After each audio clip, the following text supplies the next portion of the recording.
Hola, bueno, ahora los saludo de nuevo a todos. Bueno, Nani me pidió como ayer que hiciera de oradora, así que no tuve tanto tiempo para preparar.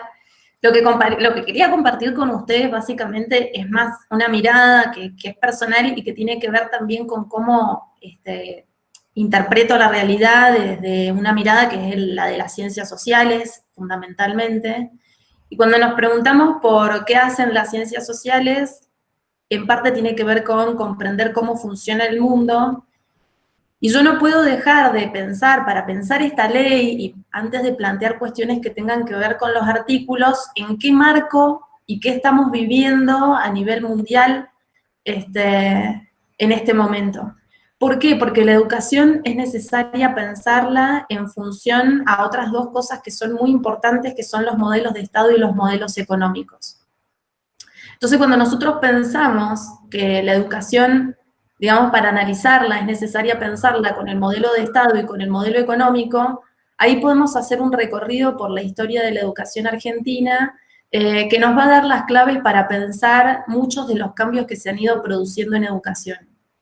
Pero en este momento, en el mundo, es muy particular lo que está sucediendo más allá de la pandemia, que ya es una condición que le agrega un punto importante y les diría que histórico a nivel mundial. Pero también estamos viviendo algo que es particular, que tiene que ver con un cierto reposicionamiento en la agenda mundial de los movimientos más conservadores o de derecha, o gobiernos, ahí después voy a hacer alguna distinción entre conservadurismo y derecha, pero sí estamos viendo un reposicionamiento de agendas a nivel mundial, lo podemos ver en Bolsonaro, lo podemos ver en Trump, lo podemos ver en algunos países de América Latina, y ese reposicionamiento de la derecha, y ahí hago una distinción, el conservadurismo es más una ideología, es una teoría, es una práctica, tiene una raigambre filosófica, y esa raigambre filosófica tiene que ver con el mantenimiento de ciertas tradiciones, y no es uno el conservadurismo, son muchos, y existen y tienen una raigambre filosófica de hace muchos siglos. Cuando hay un historiador, que es Ernest Nolte, que dice que la derecha es ciertamente la expresión política del conservadurismo, entonces no siempre está acoplada la derecha al conservadurismo, ¿sí? Son como conexiones que se van produciendo a lo largo del tiempo. Y en este momento, en el mundo, el capitalismo que funciona, que es fundamentalmente financiero, ha producido sus desacomodamientos y desacoplamientos que han generado grandes procesos de desigualdad. Ese es el marco más o menos en el que estamos. Cuando nosotros pensamos la educación en este contexto y empezamos a ver qué es lo que pasa, empezamos a ver que en la Argentina hay una situación concreta, que es una situación de pobreza y de desigualdad, que no es lo mismo, muy grandes, y hay también una, ciertamente, disputa, enfrentamiento entre modelos sociales de desarrollo que son distintos. A lo largo del tiempo en la Argentina, por lo menos está el modelo de producción fuertemente basado en la exportación, que ese es el modelo que arrancó a finales del siglo XIX, y después apareció a mediados del siglo XX un modelo de desarrollo industrial. No es que están, digamos, en contra o en pugna porque no pueden ser complementarios, sino que tienen ciertamente élites que responden a intereses distintos. ¿Sí? En esa élite, en ese, si se quiere, también parte del empresariado. Esos modelos de desarrollo, o esos modelos de desarrollo económico que planteo grandes rasgos, tuvieron sus correlatos educativos.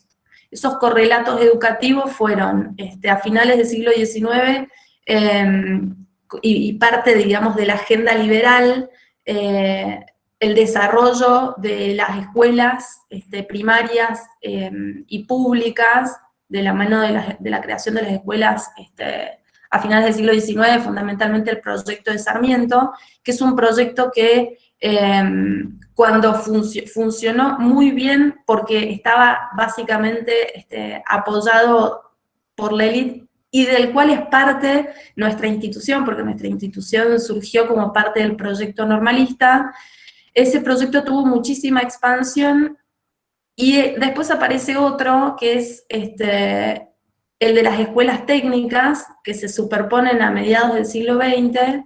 Entonces ahí empezamos a ver que hay una correlación entre modelo de Estado, modelo económico y educativo. Entonces, para pensar la ley de educación, o este proyecto de ley que estamos viendo, me puse a pensar cuál es, digamos, ideológicamente, si se quiere, o el espíritu en función de este planteo que acabo de hacer.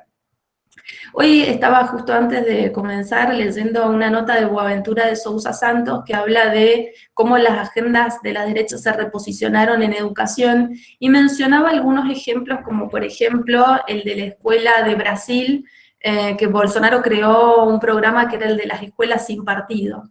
Entonces ahí aparecen cuáles son las temáticas o los núcleos que preocupan en esta agenda que puede ser de los conservadurismos o de la derecha. ¿Hay alguna de estas disputas que se reflejan en la ley? Se reflejan en tanto que aparecen cuestiones que tienen que ver con el ciberpatrullaje, o esta cuestión de que los docentes no puedan, o puedan expresarse ciertamente de modo que no sea inconveniente. De eso se va a ocupar otro compañero, pero sí aparece esta idea en la cual hay que tener cierto control sobre lo que piensa el otro. Fundamentalmente, una de las temáticas del conservadurismo, uno de los temas, es que hay una percepción, y esto lo analiza Christian Buchrucker, de que hay un exceso de demanda en la sociedad, y que ese exceso de demanda se tradujo en estados muy grandes.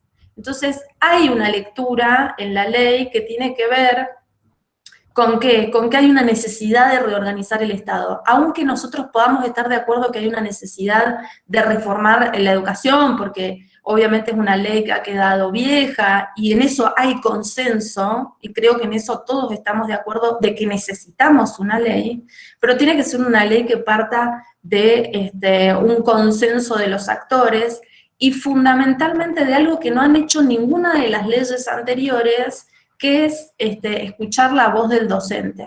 Esto es un reclamo largo dentro de la comunidad educativa. Los docentes tienen mucho para decir, y en general estas construcciones teóricas que se hacen en las leyes tienen que ver con cuestiones más partidarias. Parte de este constructo de la agenda conservadora, que es leer cierto exceso de demanda, nosotros lo hemos visto plasmado en algún punto en esta idea de que hay un sindicato que pelea por demás, hay un sindicato que presiona. Entonces, ahí aparecen ciertos lineamientos en la ley que tienen que ver con eso.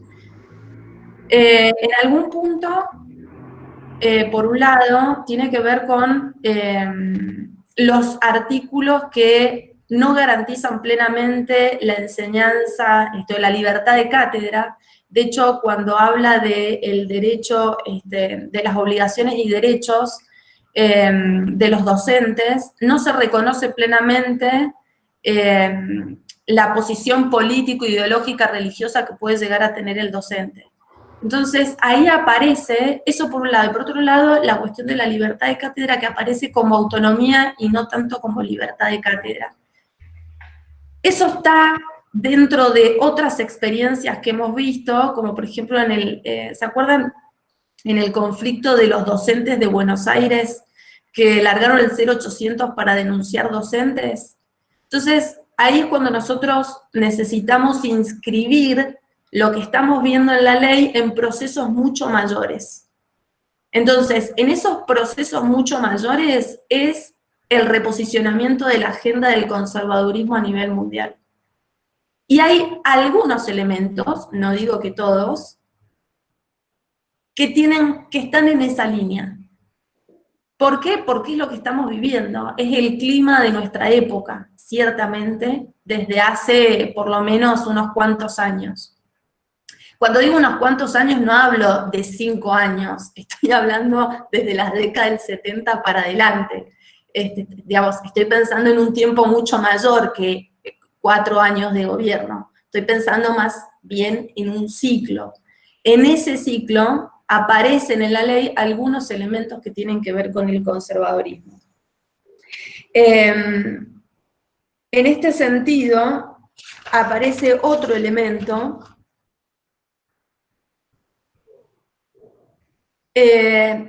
cuando Thomas hace una defensa de la ley, cita a los modelos colombiano y chileno.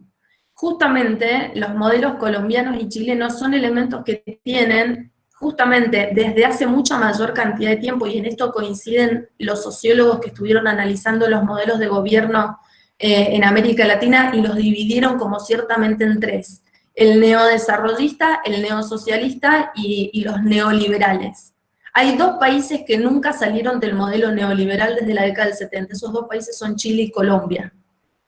El neosocialista es lo que estamos viendo, digamos, ciertamente en Venezuela, con toda la deriva que eso implica y en la cual no nos vamos a meter, pero sí podríamos empezar a bucear más qué es lo que está sucediendo en Chile y en Colombia en materia educativa, porque son reformas las que funcionaron en Chile y en Colombia, que tienden ciertamente, y esto no necesariamente tiene que ver con que nos va a pasar a nosotros, pero sí empezar a analizar qué es lo que está pasando.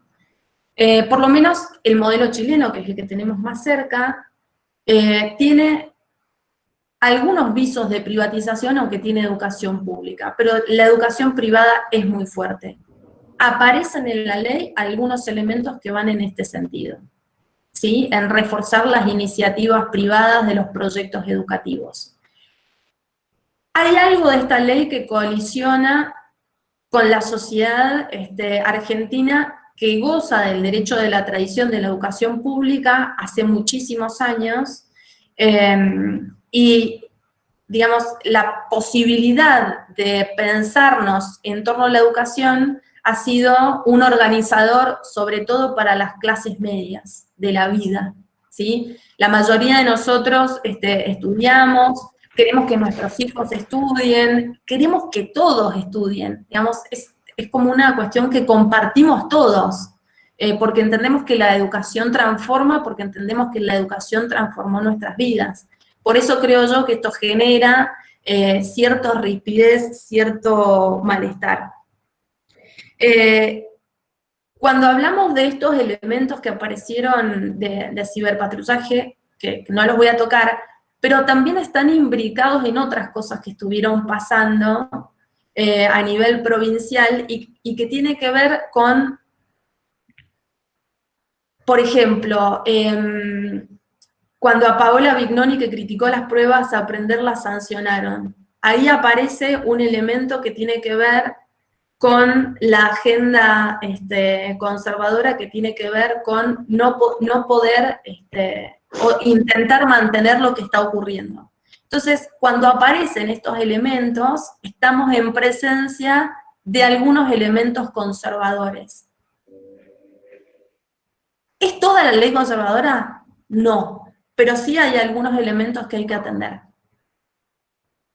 ¿Es todo negativo? Probablemente no, porque necesitamos una ley y es bienvenido que sea una posibilidad para discutirla. ¿Es este el contexto? No, eso probablemente estamos todos de acuerdo. Pero sí entender que esto que estamos viviendo tiene un marco mucho mayor. Y que esto que estamos viviendo a nivel mundial también se refleja en esto que estamos viendo en